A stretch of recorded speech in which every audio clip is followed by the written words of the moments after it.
correctamente de acuerdo a una constitución que, si bien ya sabemos que está muy, muy dañada y que ya podemos decir que ya no es mandato supremo por tantas reformas que le han hecho en perjuicio de la población, en este tenor todavía podríamos decir, conservamos el uno constitucional, el primero constitucional, donde los derechos humanos y sus garantías protegen a la población, que casi la mayoría no la conoce, no conoce estos derechos.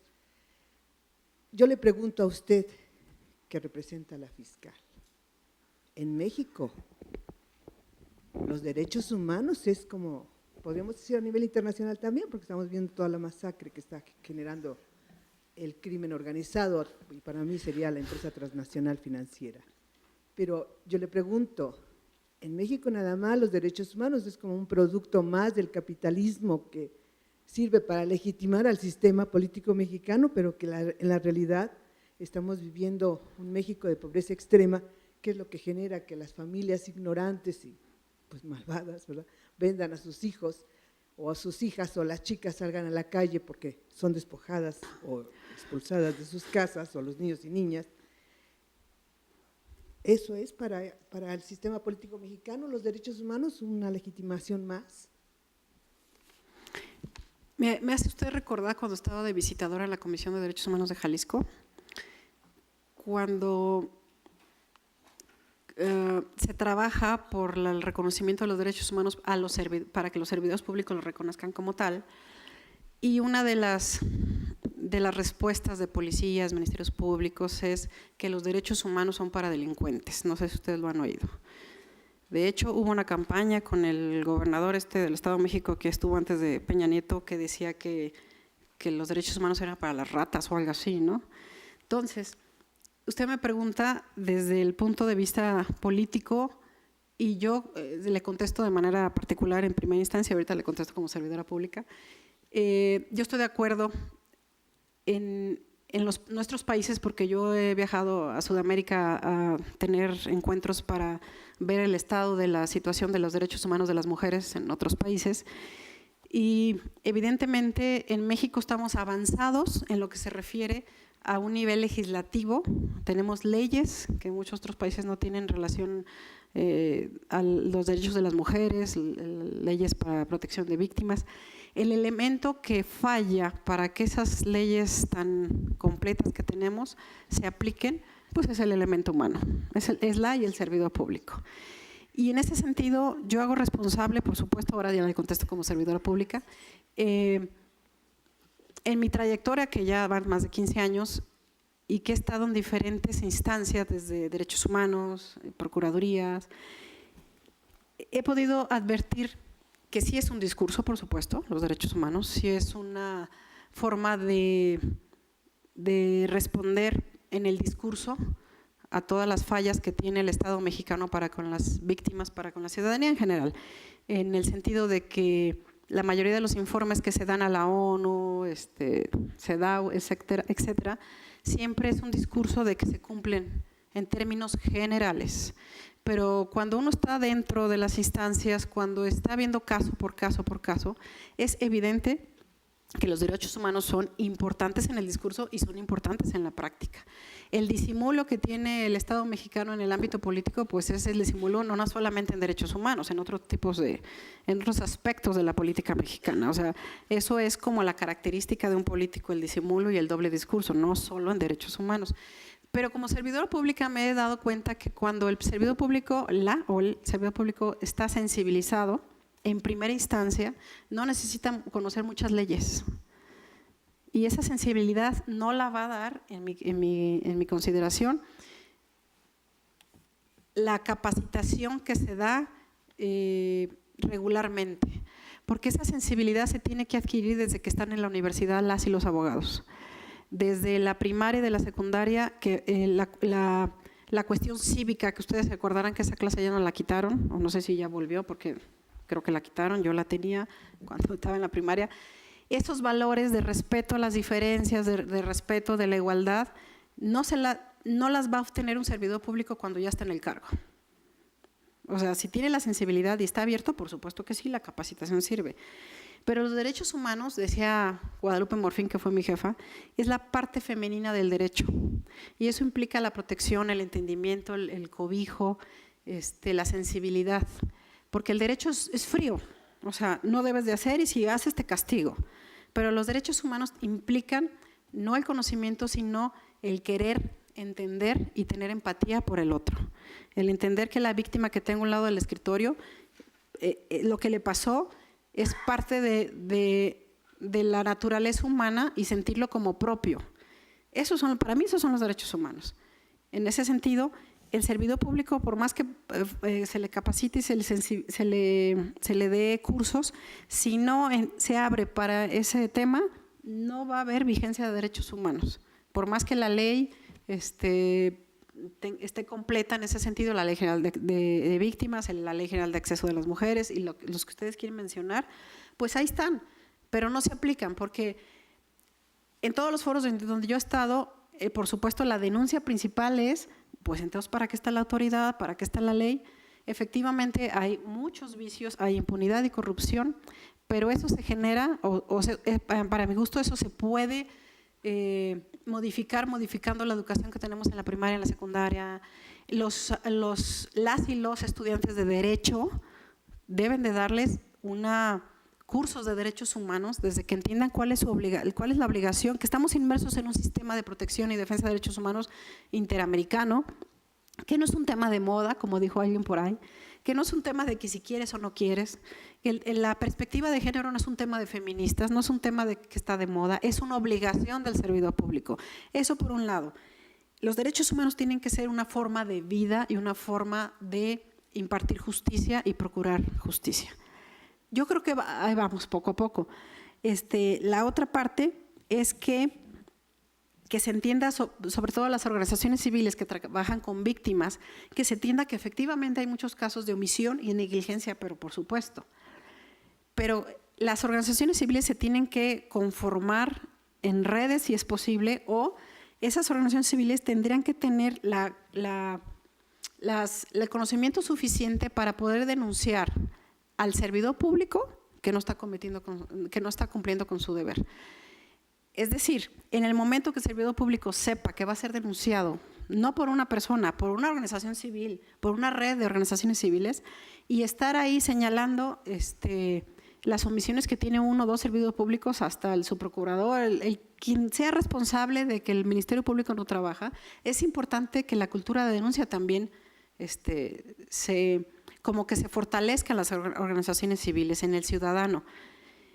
Y eso también es parte del cumplimiento de derechos humanos. Y pongo un ejemplo. Por primera vez, que yo sepa, un tipo penal trae una prevención para el servidor público que no hace la investigación correctamente. Es el tipo penal de feminicidio en el Código Penal Federal.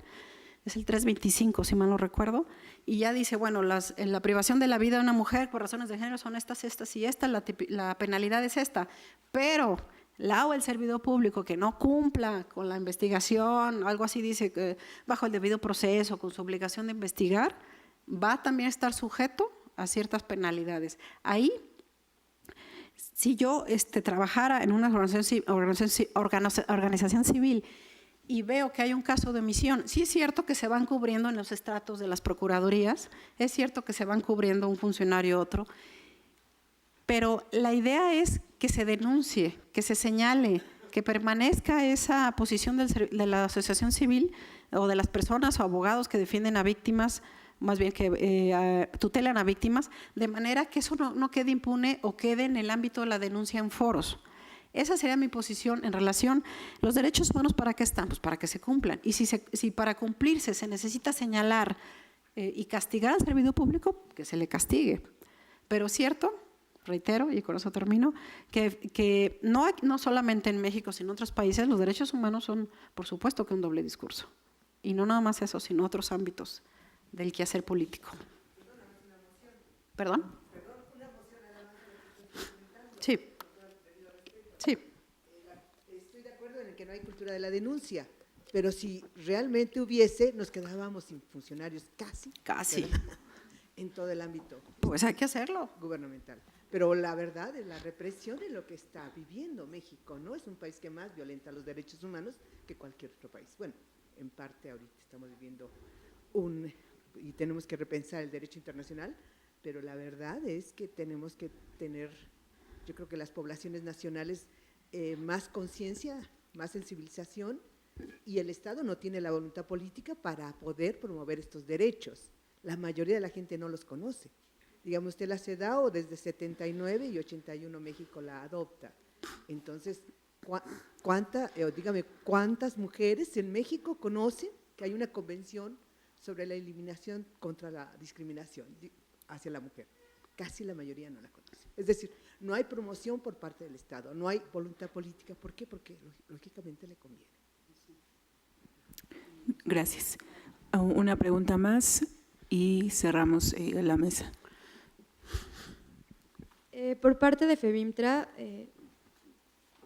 mencionó que el perfil de los victimarios de crímenes cibernéticos es de 20 a 35 años y que son gente que son estudiantes de cuestiones de computación y eso. ¿Tiene algún registro o han hecho algún perfil sobre los victimarios de trata? ¿Llevan alguna, como una base de datos o algo donde vayan formando un perfil? Sí, sí tenemos una base de datos que es en este momento interna. Ustedes, déjenme platicarles que hay una obligación de todas las procuradurías de incorporar desglosada los datos de los casos de violencia de género, que es el BANAVIM, doctora, el BANAVIM que está manejando la Secretaría de Gobernación, pero todavía no, en este sexenio no se ha impulsado y no se ha como revivido, digamos, y esa información tendría que tendría que registrarse en el BANAVIM para que fuera pública, digamos. Pero por el momento, como son parte de las investigaciones ministeriales, es una información, digamos, confidencial. Hasta en tanto no se obtenga sentencia en relación con estas personas y pueda hacerse pública la versión de la investigación y del juicio en relación a estas personas. Gracias. Una pregunta más y ahora sí cerramos la mesa. Claro, yo quería preguntarle, cuando me adentré un poco a las leyes sobre trata de personas, me di cuenta que no daban lugar a el sexo masculino, a los hombres, sino hablan de mujeres embarazadas, indígenas, niños, incluyendo a niñas. ¿Qué pasa con los hombres? Porque ahorita me llamó la atención que usted dijo que efectivamente también la ley contempla a los hombres en trata de personas. ¿Al refugio también llegan esos hombres? No. ¿Qué pasa con ellos? No, mira, la ley en todo caso contempla a cualquier persona, no dice mujeres o hombres, o cualquier persona que sea víctima de trata. En el refugio no los podemos admitir cuando sean adultos, por causas obvias, o adolescentes. Han estado hijos de las víctimas, niños y adolescentes. Bueno, 14 años. Sí, pero el que teníamos, espérame, era un italiano que tendría 10 años, tendría 10 años. Creo que es el único niño mayor que hemos tenido. Solo tiene un cuarto, ¿no? Una habitación para ¿Qué cosa? para el refugio. ¿Un cuarto para hombres? No. No, el refugio tiene básicamente 25 habitaciones dobles. Entonces es fácil, caben 50 personas ahí. Si hubiera, hasta el momento no hemos tenido un hombre víctima de explotación sexual. Pero hemos tenido víctimas de explotación laboral. Tuvimos en Tijuana un operativo para una maquila, tenía explotados a personas de China, de nacionalidad china, y tuvimos unos mexicanos que se fueron a no sé qué islas de allá del Caribe, que fueron contratados como carpinteros, ingenieros, y ahí les quitaron los papeles, no les pagaron, los hicieron trabajar, y los pobres hombres estaban allí, ¿cómo se dice? Pues encerrados en ese país hasta que pudieron dar la nota a la embajada mexicana, y la embajada nos dio la nota y los pudimos rescatar. Tuvimos otro caso de unos niños y adolescentes, el famoso caso de los globeritos guatemaltecos que pasan a a Tapachula, y ahí los explotan para que vendan mendicidad, para que vendan chicles, globos, lo que sea. Esos fueron los casos de niños que hemos tenido o de varones que hemos tenido usualmente o de manera general son víctimas de explotación laboral. En pornografía infantil sí tenemos niños varones, pero esos usualmente tienen una familia o tienen redes, como les decía, familiares, y no van a dar al refugio. Si tuviéramos el caso de un hombre que tuviera ese problema, se le podría ubicar en otro tipo de refugio o en algún casa de medio camino, pero no hemos tenido el caso todavía. Pero no nos negamos, es decir, fíjense que, bueno, como abogada a veces se complica explicar. Por desgracia, el papel y las leyes a veces nos limitan, pero eso no debería limitarnos, porque el tema de derechos humanos tiene uno que ampliar su criterio y aplicar el primero constitucional que dice que el principio por persona es el que tiene que prevalecer en el tema de derechos humanos. ¿Qué significa esto? Que si mi ley, mi acta, mi decreto dice que yo tengo este límite, sí, pero el derecho internacional dice que yo tengo obligación de proteger con todas las medidas y adoptar todas las medidas en favor de esta persona. Y en ese sentido, nuestro acuerdo de creación de la FEBINTRA, que es el acuerdo de creación de la PGR, no habla de hombres, habla de mujeres, pero sí habla de víctimas de trata. Entonces, sí atendemos a hombres, por supuesto que sí, pero nuestra ley no lo dice, mi acuerdo no lo dice, pero si existiera el caso, por supuesto que los atendemos, les damos atención médica, psicológica, pero en la estancia del refugio ahorita es para puras mujeres. Ok, gracias. Vamos a cerrar la mesa y sí me parece importante recalcar que se colocaron dos posiciones en esta mesa. Por una parte, esta disfuncionalidad que existe en los refugios de México y por otra parte, la de lo que el Estado ofrece para algún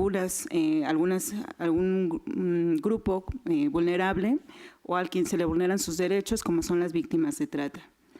Así también creemos que es también pertinente establecer como un criterio para la supervisión de los refugios, ¿no? En cuanto a la asistencia privada. Es por eso que de alguna forma habíamos propuesto que esta mesa originara como propuesta la creación de un espacio pertinente para la investigación sobre los conflictos de la infancia y que ésta perteneciera a la Universidad Nacional Autónoma de México. Hay que ir por paso, así como lo comenta la maestra Teresa, que es paso por paso. Entonces, lo primero que propondría esa mesa es un grupo de investigadores que formularan un protocolo para la regulación y supervisión de albergues y que este protocolo se pudiera someter al Congreso de la Unión. Por nuestra parte es todo, no sin antes ofrecerles una constancia de participación a la doctora Dolores por esta primera jornada de violencia y literatura. Damos inicio a nuestro segundo diálogo de la tarde, no son toros, son diálogos. Y hemos titulado a este diálogo Resistencias de la sociedad en el discurso.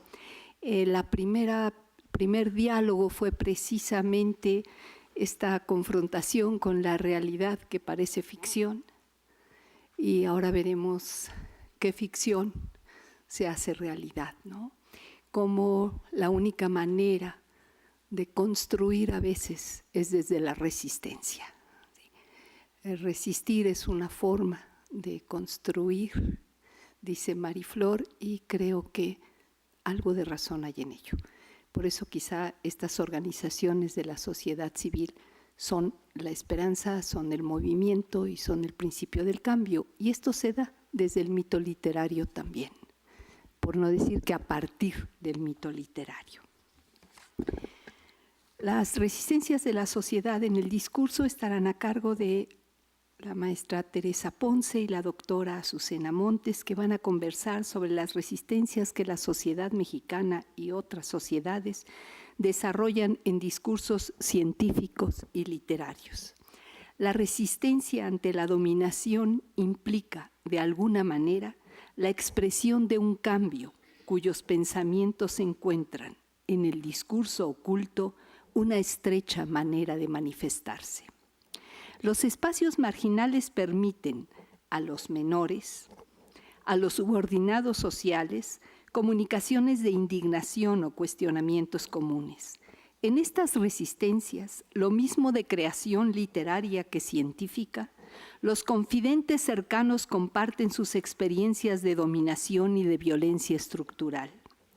La reiteración cíclica permite que las decisiones del pasado se asuman y conformen el mundo que vivimos, y que las del presente repercutan en el mundo del futuro.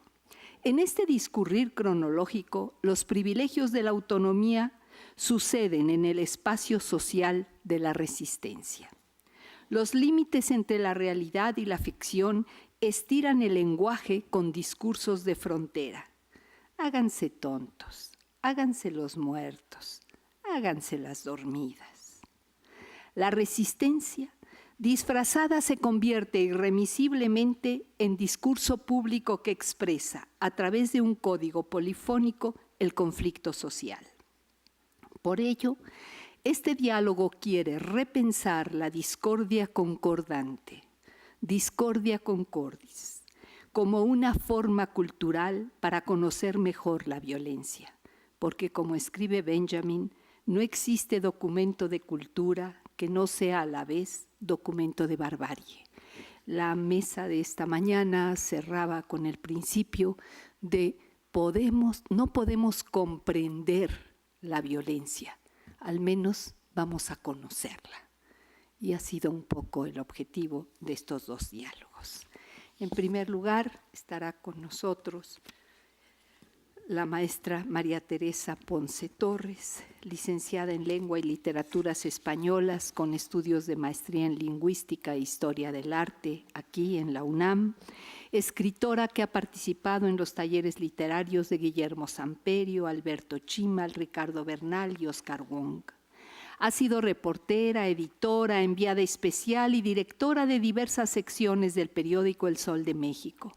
Perteneció al grupo periodístico 20 Mujeres y un Hombre y fue vicepresidenta de la Asociación Mundial de Mujeres Periodistas y Escritoras, capítulo México.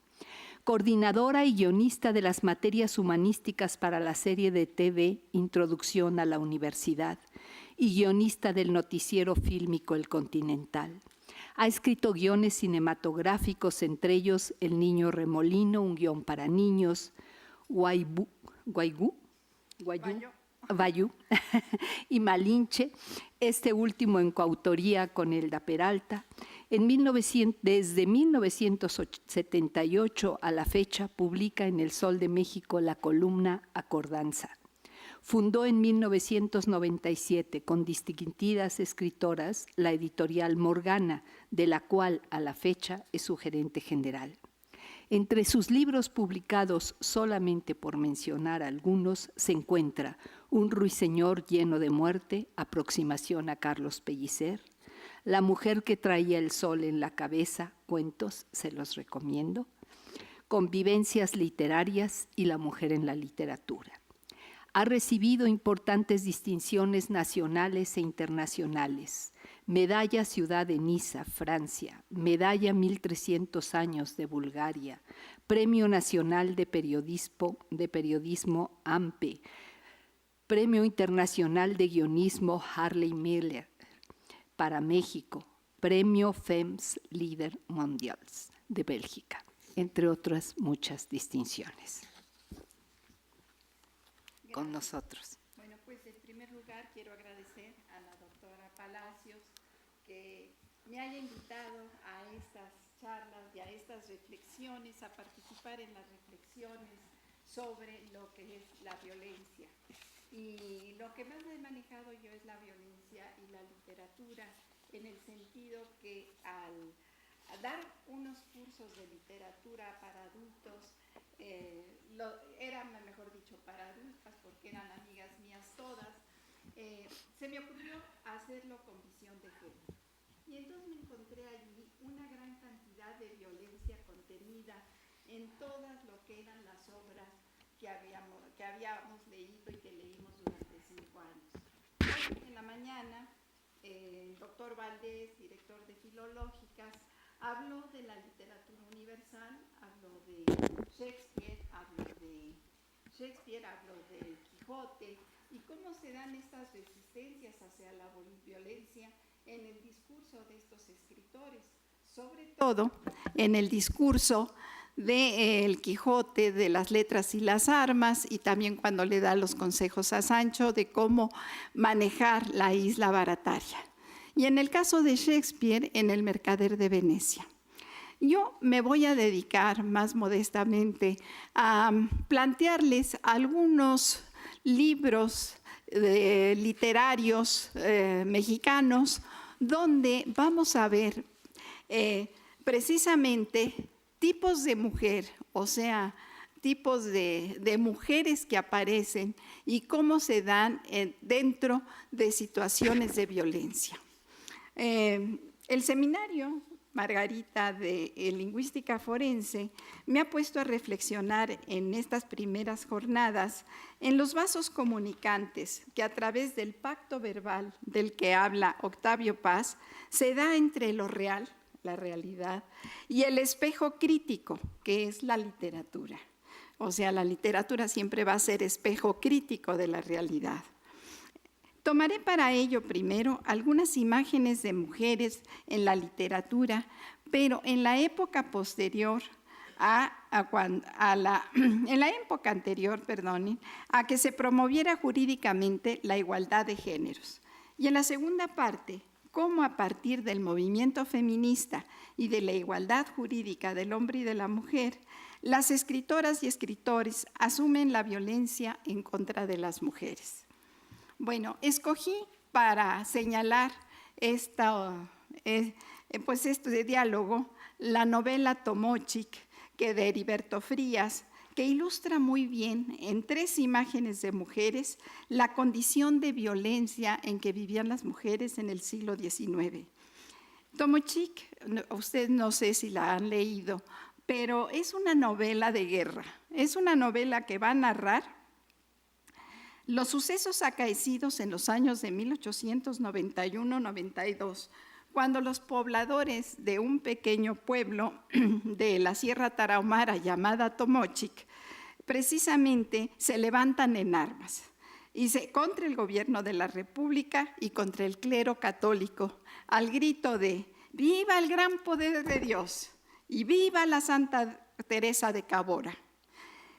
Y con este grito, para reprimirlos, porque cuando empezaron el gobernador del estado empezó a mandar batallones del ejército, los rebeldes siempre se los tronaban al ejército federal.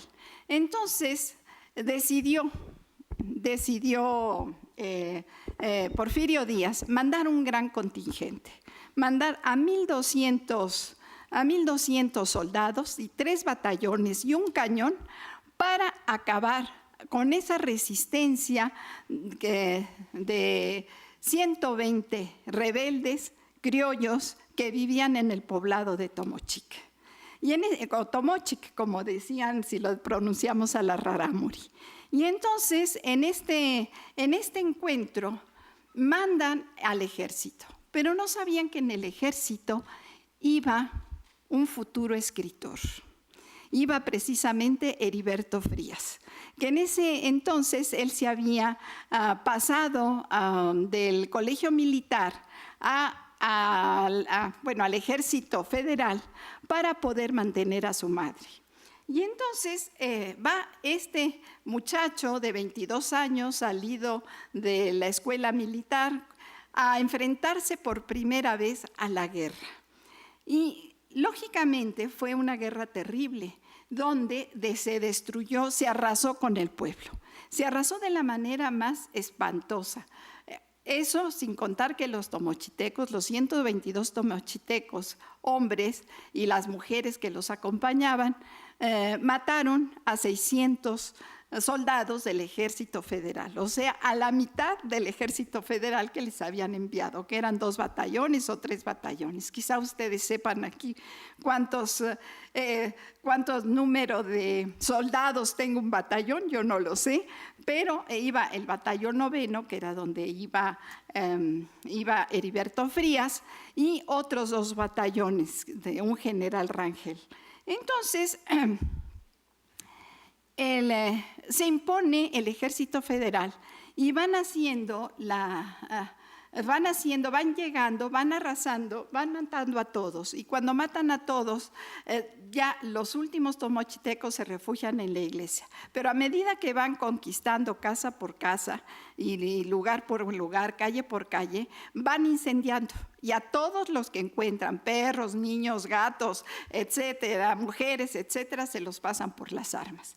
El último refugio fue precisamente la iglesia. Entonces toman la iglesia, el ejército incendia la iglesia con todas las gentes que hay adentro y a los que salen les disparan así. Uno cree que nada más en la Guerra Civil Española se daba esto o que se daba en, pues no sé, entre los nazis,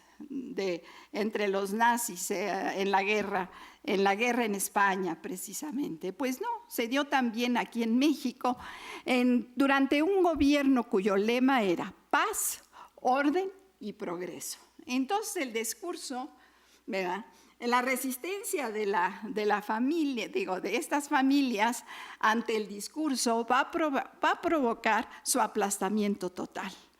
Horrorizado ante esta situación, Heriberto Frías va a escribir Tomochic y lo va a poner como si fuera crónicas, primero en un periódico liberal que se llamaba El Demócrata. Quiero decirles que en ese entonces la prensa, estamos hablando de 1891, 92, 93, la prensa tenía muchísima injerencia dentro de la opinión pública. Era por la prensa por lo que se conocían los sucesos. Y además en la prensa servía mucho también como para alfabetizar a las personas. Entonces, claro, no había ni televisión, ni internet, ni nada. Entonces, por la prensa se enteraba uno de todo. Lógicamente, Heriberto Frías publica sin nombre sus crónicas, en forma de crónica. Y lógicamente piensan que es él, porque ya tenía fama medio de poeta, y entonces empiezan a perseguirlo, a hacerle un juicio allí el gobierno y el ejército, pero afortunadamente el director del periódico desaparece todas las pruebas, porque Heriberto escribió la novela y las crónicas esas con el papel del ejército. Entonces tenía el águila y el ejército federal y todo. Es que si se lo hubieran cachado, pues lo hubieran matado, pero ya le hubieran aplicado el rigor de traición a la patria o traición al ejército. Entonces, esa novela es importante cuando ustedes la lean, porque después Heriberto Frías la va a convertir en novela. Y en convertirla en novela, él, fíjense, me di cuenta que toma a 3 modelos de mujeres. Él tiene su personaje principal y protagonista, en el cual él se va a reflejar. Es un subteniente que se llama Miguel Mercado. Y Miguel va a conocer, cuando van rumbo a Tomochic, a una muchacha que se llama Julia.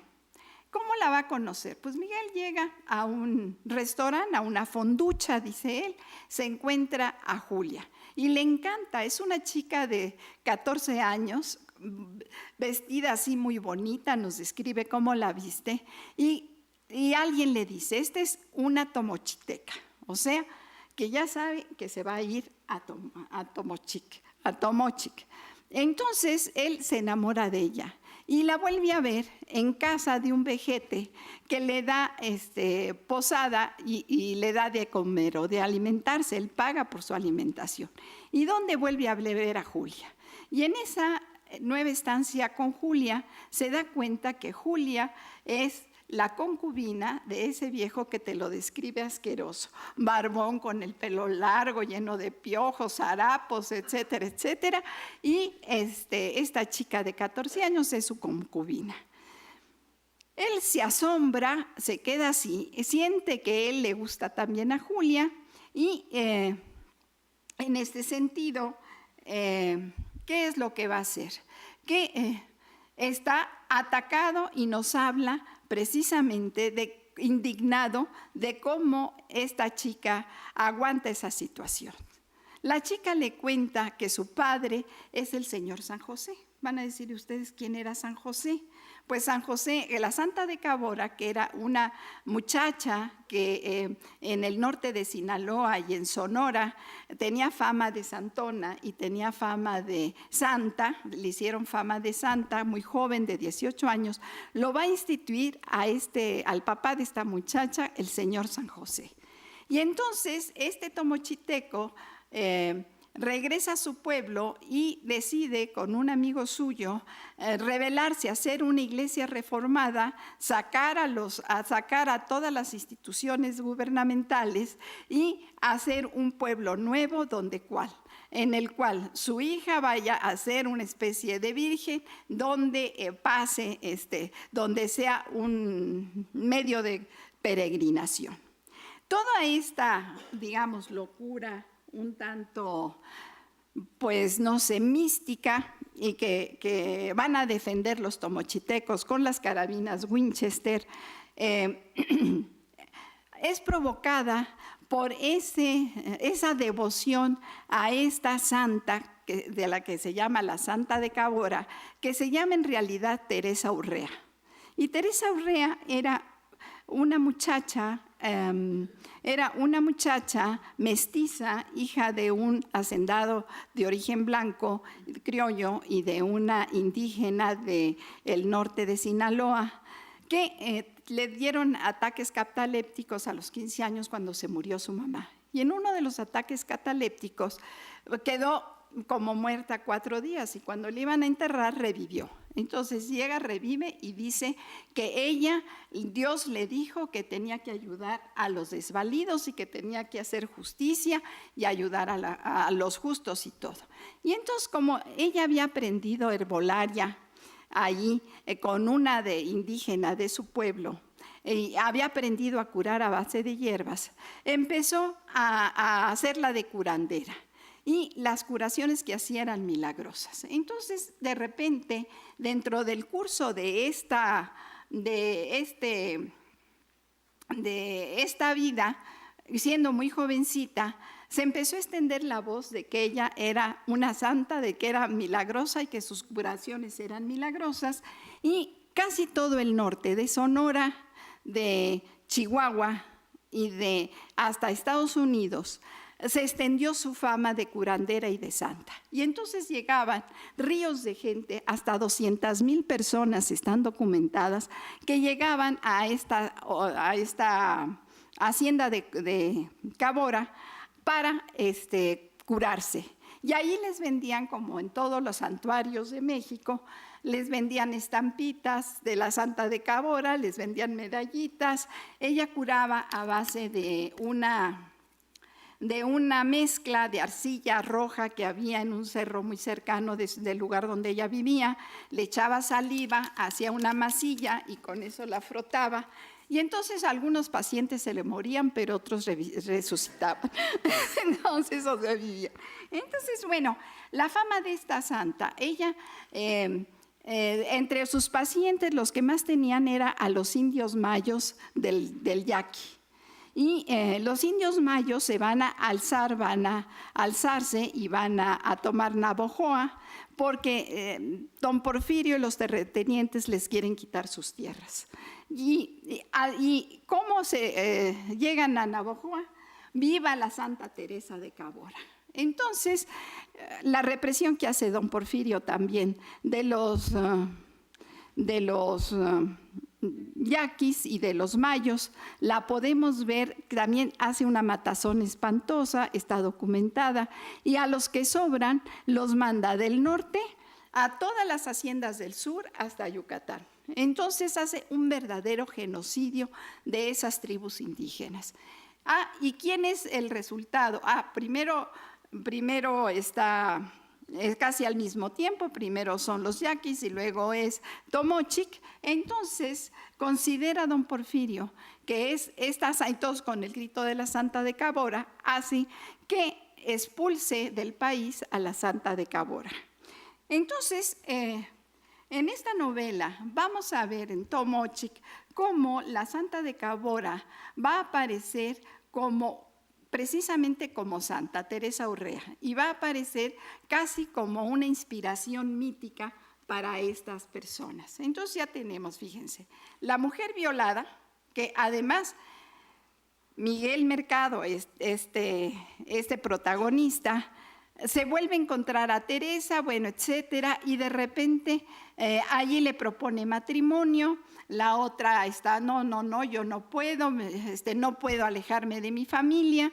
Y entonces cuando Miguel Mercado ve que el viejo está borracho en la cantina, corre a la casa del viejo y en la noche, a medianoche, viola a Teresa. A Julia. ¿Y por qué la viola? Porque no pudo resistir, fue más fuerte sus impulsos viriles. O sea, justifica la violación, se aterra de la violación que hace el viejo de la muchacha, pero justifica su propia violación por los impulsos viriles al calor del amor. Entonces, bueno, tenemos que pensar que esta novela está todavía bajo los patrones patriarcales, que todavía ni se conocen ni los derechos humanos de las mujeres, ni la visión de género, ni nada que se les parezca. Y la tercera imagen maravillosa que nos deja es de las soldaderas. Entonces, vamos a tener esas tres imágenes. Bueno, la imagen de las soldaderas son la fatiga, es decir, las compañeras de fatiga de los soldados. Nosotros después las vamos a ver dentro de la literatura mexicana convertidas en Adelitas en tiempos de la Revolución, pero están documentadas las soldaderas desde la Revolución de Independencia. O sea, es un grupo de mujeres que podríamos decir son flores de la guerra, y ellas van a ser el apoyo de estos soldados que son muy sufridos. ¿Por qué son muy sufridos? Porque entonces había leva. Entonces era el soldado sufrido, leva, que los hacían caminar distancias inmensas, y estas mujeres les conseguían agua, y los jefes de los soldados cogían y les daban de sablazos para que no les llevaran agua a sus juanes. Y bueno, entonces nos dice Heriberto Frías, que son mujeres que en torno a las fogatas cocinan, gritan, acarrean leña, roban gallinas, compran pan, queso, carne, andrajosas y sucias, greñudas, peleando con palabras obscenas con las compañeras, pero en campaña se transforman, y sus toscas figuras adquieren el relieve épico por su abnegación serena, su heroísmo firme y su ilimitada ternura ante los sufrimientos de sus juanes y de sus viejos. Y esta imagen, ¿verdad?, va a contrastar con la que Julia. ¿Por qué? Porque a Julia se nos presenta cargando toda clase de violencia que entraña el haber nacido mujer en un mundo patriarcal y autoritario. Carga el peso de las mujeres violadas, el de la religión, el de la obediencia al padre, y el de la guerra, porque ella irá a Tomochic con aquí abro comillas, el raro valor de saber soportar dignamente la adversidad, el triste heroísmo de saber morir. Y efectivamente, una bala, ella haciendo la resistencia hacia las tropas federales, una bala la hiere, y finalmente, como una buena novela que tiene ahí sus destellos de amor, muere en brazos de Miguel. Bueno, la tercera imagen es la de Teresita Urrea, la Santa de Cabora. Y fíjense que se nos va a presentar, les digo, como una imagen que tiene que ver mucho como mítica, así como si fuera una Virgen de Guadalupe o un santo inspirador de todos la rebeldía de los temochitecos. Ya a la página 16 de la novela, hay una de las soldaderas le dice a su Juan: afigúrese usted, don Chema, afigúrese, que es que Teresita misma bendice las carabinas y cada tiro que avientan es un muerto. Entonces tiene el poder de bendecir las carabinas y de matar a los demás. Y entonces nos dice Heriberto Frías que como inspiradora de los rebeldes, Teresita es la caliente ráfaga de fanatismo religioso. Y el nombre de la Santa de Cabora es pronunciado con veneración y sus milagros narrados de mil maneras con exageración medieval. Por tanto, es un símbolo y un mito. Y luego dice, sigue escribiendo Frías, iban a su tierra a curarse, como quien va a una venerada Meca. A la hora de la batalla, los combatientes tomoches llevaban escapularios y rosarios de la Santa y retratos también de la Santa. Y cuando mueren echando vivas a la Santa de Cabora. Pero esa Santa de Cabora, que ya les expliqué quién es, ¿cómo se nos presenta a los ojos de Heriberto Frías? Hace puras preguntas, o sea que si nosotros nos queremos enterar de la vida de la Santa de Cabora, para nada nos enteramos en la novela. Dice, la Santa de Cabora, ¿era una alucinada? Se preguntó Miguel. Fue también una ilusa, aquella criatura, porque tenía 18 años, todo nervios, vibrante y dulce y tenaz. Bueno, los adjetivos son verdaderamente muy románticos. Que llevaba en sus ojos una llama turbadora, ya estimulante y fiera como una ración de aguardiente y pólvora, ya benigna y plácida y adormecedora como un humo de opio. Bueno, y entonces fue una hija humilde del norte de Sinaloa, crecida y nutrida en Sonora, en el umbral de un teatro de sombríos estragos. Todo esto es es decir, se los pasé de la novela. Escuchando el grito de guerra y odio del yaqui rebelde, la que fulminado había el alma ingenua y terrible de Tomochic. O sea, esta es la descripción que nos hace. Nosotros nada más tenemos en México otro mito tan grande, más grande que el de la Santa de Cabora, que es también de una mujer puesta en conflicto de guerra y que ustedes pues conocen muy bien, que es la Malinche. La Malinche se va a convertir en mito casi antes de morir. Fíjense, estaban ellos, Cortés y la Malinche, las higüeras, y reciben una carta diciendo que en México se les daba por muertos y que no solo eso, sino que un factor que había dejado, un gobernante que había dejado Cortés, se había convertido en gobernante después de mandarle decir misas gregorianas y que habían visto a la Malinche andar por las calles, el ánima de la Malinche andar por las calles. Y que uno que la vio casi se muere de espanto y que desde que la vio estaba lleno de espanto. Bueno, entonces fíjense, si esa carta, es decir, todavía vivían la Malinche y Cortés. ¿Y cómo nos va a llegar el mito de la Malinche? La Malinche nos va a llegar bueno, ya sabemos que fue esclava y que siendo esclava fue la traductora de Cortés, la amante de Cortés, le dio un hijo a Cortés y que el primer hijo documentado históricamente de una indígena y de un español, todavía no se conocía que Gonzalo Guerrero y sus hijitos mayas allí en el sur de Yucatán también iban a contar, ¿no? Pero para la historia de la conquista de la Nueva España, el que rifa es Martín Cortés, llamado el Bastardo, el hijo de Marina, de Malinali o de Malinche y el hijo de Cortés. Bueno, aquí en este mito, los tlaxcaltecas bautizaron toda una montaña. En lugar de hacerle un monumento, dijeron, no le vamos a hacer un monumento, le vamos a bautizar una montaña. Y le bautizan la montaña de la Malinche, que está en Tlaxcala, como homenaje a ella. Malintzin quiere decir diosa, pero claro, entonces ya estaba endiosada desde vida.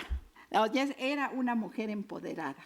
Pero fíjense nada más, que Malinche llega al siglo XIX y los historiadores del siglo XIX dicen, eran una traidora a la patria, ¿Por qué? Pues porque ayudó a Hernán Cortés a conquistar México, se vendió a los españoles.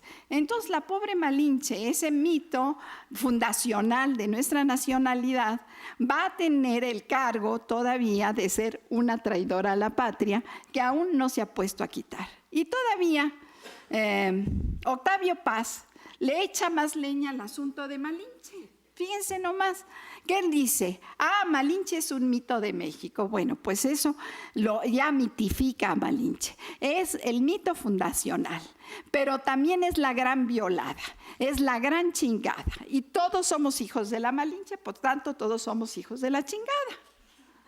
De veras, y cuando ustedes dicen, chinga a tu madre, quiere decir viola a tu madre.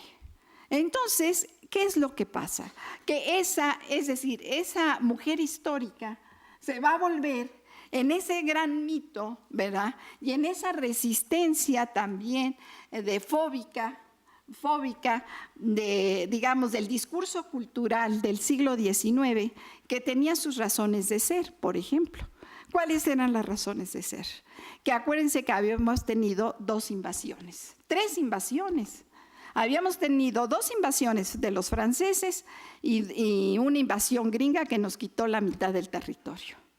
Y entonces, pues lógicamente que los estudiosos querían ser nacionalistas y desde Altamirano, con todo lo que es la literatura nacional promovida por Ignacio Manuel Altamirano, va a hacer que los intelectuales retomen toda la historia de México, toda la cuestión con un sentido nacional, con un sentido nacionalista.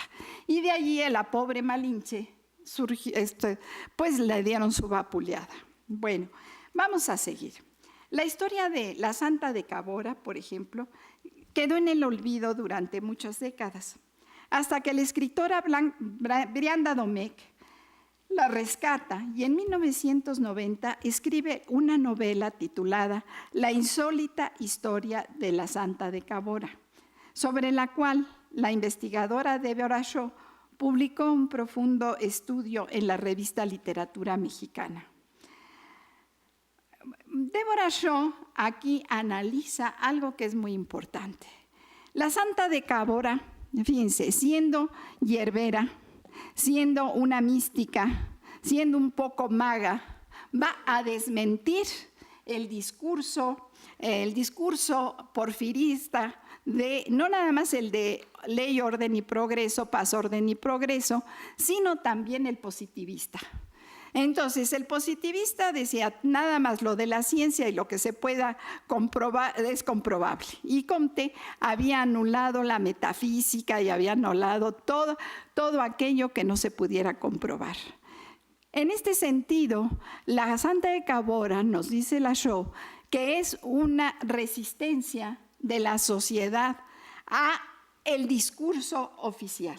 En el discurso ideológico, el positivismo, y el discurso político de ley, orden y progreso. ¿Por qué? Porque instigó estas revoluciones o estos alzamientos, tanto de los indios mayos y yaquis en el norte del país, como a los revolucionarios de Tomochic.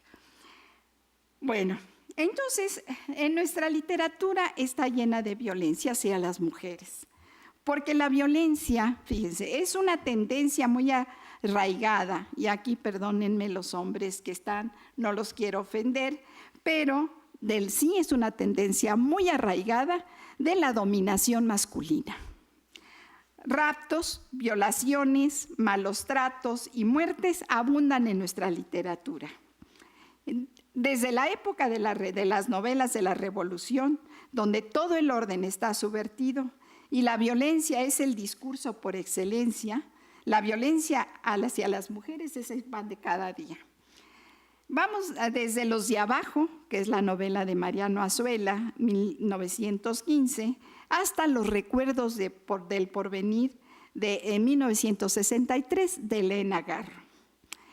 Esta última novela es interesante, porque nos deja ver la violencia patriarcal en toda su magnitud. está enmarcada en la guerra cristera y Julia es la amante del general Rosas que domina ese pueblo que se llama Ixtepequi, que en realidad es Iguala. O sea, Helena traspuso el pueblo de Iguala en el pueblo de Ixtepequi. Y entonces,